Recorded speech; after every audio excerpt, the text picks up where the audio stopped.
पहली बार आयकर विभाग के इस प्रकार के कार्यक्रम में आने का मुझे अवसर मिला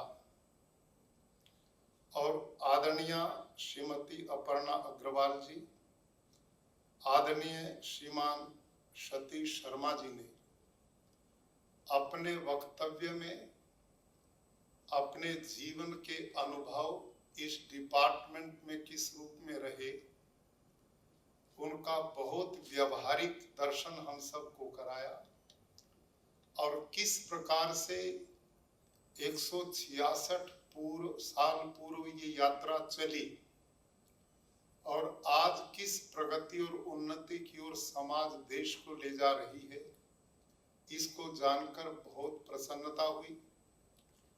आपकी एक फिल्म भी देखने को मिली, उससे भी बहुत प्रेरणा मिली। आदरणीय बंधुओं, किसी भी समाज, परिवार या देश को आगे बढ़ाने का बहुत बड़ा माध्यम अर्थ है। हमारे देश में आध्यात्मिक विचारधारा बहुत पुरानी रही है और यहाँ एक शब्द आप में से सुना होगा आपने, पुरुषार्थ चतुष्टय। 4 सिद्धांत हैं इस दुनिया से मुक्ति पाकर मोक्ष प्राप्त करने के। उसमें पहला धर्म, दूसरा अर्थ, तीसरा काम और चौथा मोक्ष। मानव जीवन को प्राप्त करके ये चारों चीजें ऐसी हैं जिसके पास नहीं है वो अधूरा आदमी है। तो उसमें जिस परिवार में गरीबी है वहां हर समय कलह रहता है, दुख रहता है, अशांति रहती है, जीवन हताशा और निराशा से भरा होता है। और जिस परिवार में समृद्धि होती है वहां के, हमारे पंजाब में एक कहावत है, जी दे घर दाने ओदे कमले भी शाने। आप तो भारत के अलग अलग कोनों से, इसका मतलब ये है जिसके पास धन अर्थ होता है उसके पागल भी समझदार माने जाते हैं। तो अर्थ का इतना महत्व है जीवन में। अर्थ न होने के कारण बहुत दुख जीवन में लोग उठाते हैं, बहुत बड़े पाप जीवन में करने पड़ते हैं, बहुत अपराधों से गुजरना पड़ता है। इसलिए समृद्धि आदि काल से हमारे वेदों में मंत्र आते हैं, वयम श्याम पतयोरयिणाम। हम भगवान से कामना करते हैं, परमात्मा हम धन ऐश्वर्यों के स्वामी बने, हमारे पास अभाव ना हो। 3 शत्रु हैं मानव के सबसे बड़े, अज्ञान, अन्याय और अभाव। ये 3 यदि नहीं है तो वहां पर सुख ही सुख होता है। तो आपका विभाग भारत जैसे विशाल देश को आज समृद्धि की ओर, विकास की ओर, प्रगति की ओर ले जा रहा है।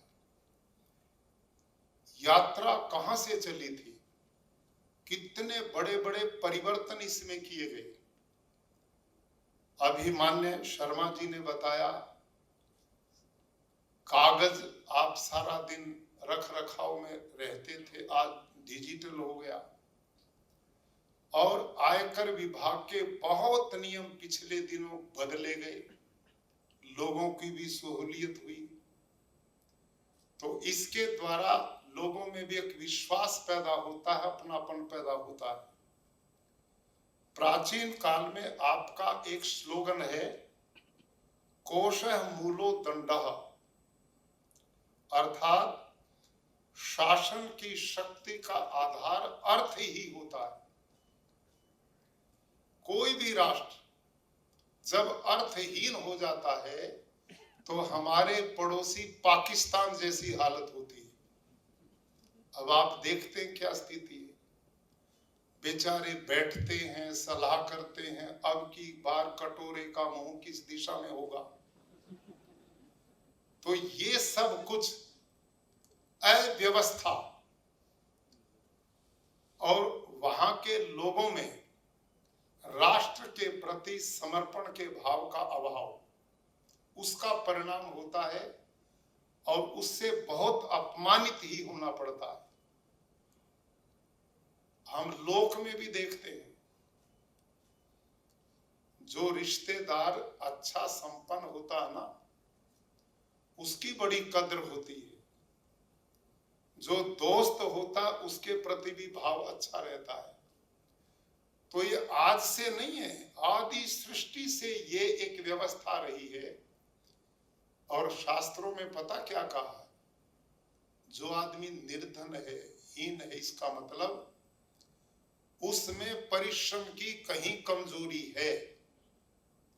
परमात्मा ने 2 हाथ, 2 कान, 2 आंखें, 2 पैर, शरीर के सारे अंग वैसे ही दिए जैसे आप और हम सबको दिए।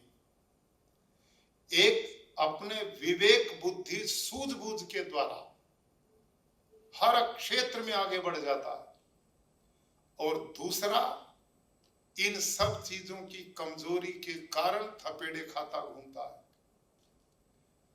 तो एक ऐसे देश में समाज की संरचना करना जिसमें सब में एकता का भाव, सबको शिक्षा मिले, सबको जीवन की उपयोगी सामग्री मिले, सबको स्वास्थ्य की व्यवस्था मिले, समाज और राष्ट्र के सभी साधन सबके लिए सुलभ हों, ताकि ऐसे असहाय लोग भी आगे बढ़ने का अवसर ले सकें।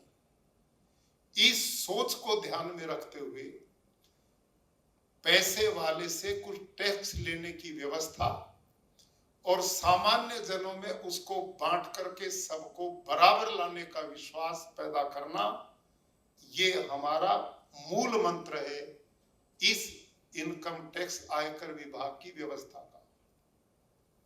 जो लोग धनवान हैं वो निर्धनों का ध्यान रखें और प्रयास करें उनके बालकों को भी वो सुविधा मिले जो हमारों को मिली है। जब हम इस प्रकार के समाज की रचना करते हैं तो सबको आगे बढ़ने का अवसर मिलता है, उनमें एकता का भाव पैदा होता है, भाईचारे का भाव होता है, आपके प्रति सम्मान का भाव होता है। तो ऐसा समाज एक दूसरे के सुख दुख का भी साथी बनता है। भाइयों और बहनों, आपका ये विभाग निश्चित रूप से अपने राष्ट्र की आर्थिकी व्यवस्था को सुदृढ़ करने में बहुत बड़ा योगदान दे रहा है। आज हम देश को देख रहे हैं। एक जमाना था जब ये इनकम टैक्स व्यवस्था शुरू हुई थी अंग्रेज काल में, यह सड़कें नहीं थी, किसानों के लिए नहरों के पानी की व्यवस्था नहीं थी, यहाँ रेलवे का ये तंत्र नहीं था, यहाँ सड़कों की ये व्यवस्था नहीं थी, हवाई जहाज की तो बहुत दूर की बातें हैं, बिजली की व्यवस्था नहीं, पानी की व्यवस्था नहीं। किस प्रकार के दुर्दिन के दिनों में अंग्रेज हमें छोड़ करके गया था। ये सब कुछ इस 70-75 वर्ष में जो इतना बड़ा परिवर्तन शर्मा जी ने और मैडम अग्रवाल ने जो बताया, आपके या इस फिल्म के माध्यम से जो देखा, ये आप लोगों की मेहनत और करदाताओं की ईमानदारी का ही परिणाम है जो ये विकास हो पाया। और आज हमें बहुत खुशी होती है कि भारत दुनिया की तीसरी अर्थव्यवस्था को पार करके चौथी अर्थव्यवस्था में प्रवेश कर रहा है और $5 ट्रिलियन अर्थव्यवस्था की ओर हम बढ़ने जा रहे हैं। यह सब कुछ करदाताओं का बहुत बड़ा सहयोग और आप लोगों का उस व्यवस्था को व्यवस्था में लाकर अर्थ को इकट्ठा करके राष्ट्र के विकास में आगे बढ़ाना आज हमारी सेनाओं की मजबूती, आज हमारे देश का इंफ्रास्ट्रक्चर जिस सुव्यवस्था में खड़ा है। और आप तो गुजरात में, गुजरात प्रदेश कहां था उस समय, और आज मैं देख रहा था लगभग 1,05,000 करोड़ से भी ज्यादा वार्षिक इनकम टैक्स आप केवल यहां से इस देश की समृद्धि में, प्रदेश की समृद्धि में दे रहे हैं। तो ये जो इनकम टैक्स का दायरा बढ़ रहा, इससे भी सिद्ध होता है कि हमारे समाज में, हमारे देश में लोगों की अर्थव्यवस्था सुदृढ़ हो रही है। ये इसका प्रमाण है।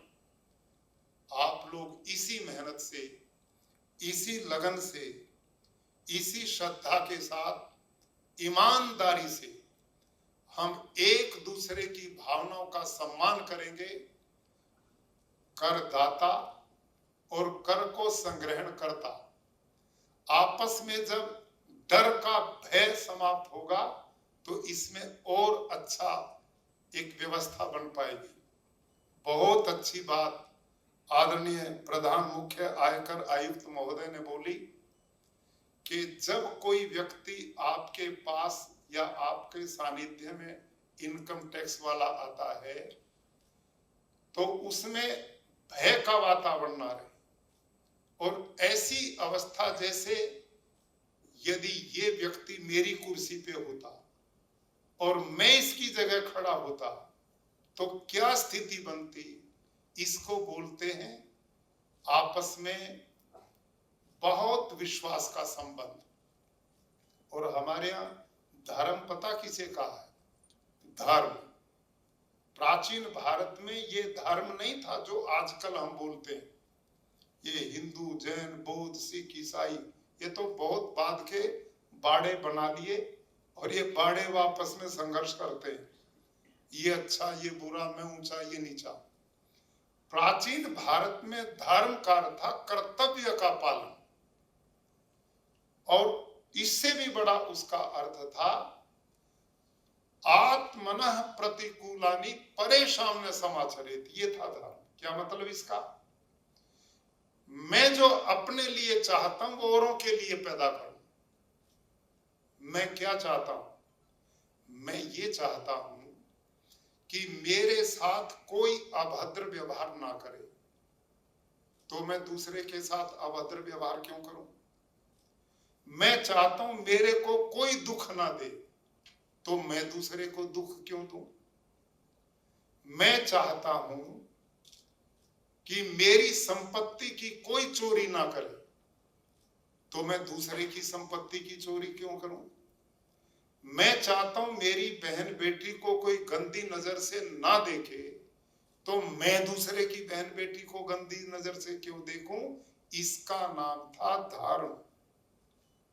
ये था धर्म का मूल सिद्धांत, जिसके धारण करने से धारणात धर्म इत्यादि, जिसके धारण करने से मैं भी सुखी हूं और मेरे संपर्क में जो आए वो भी सुखी हो।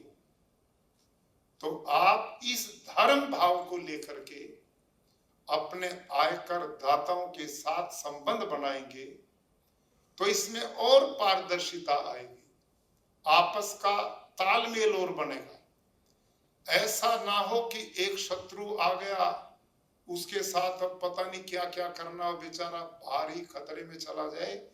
इस भाव से हमेशा बचना चाहिए।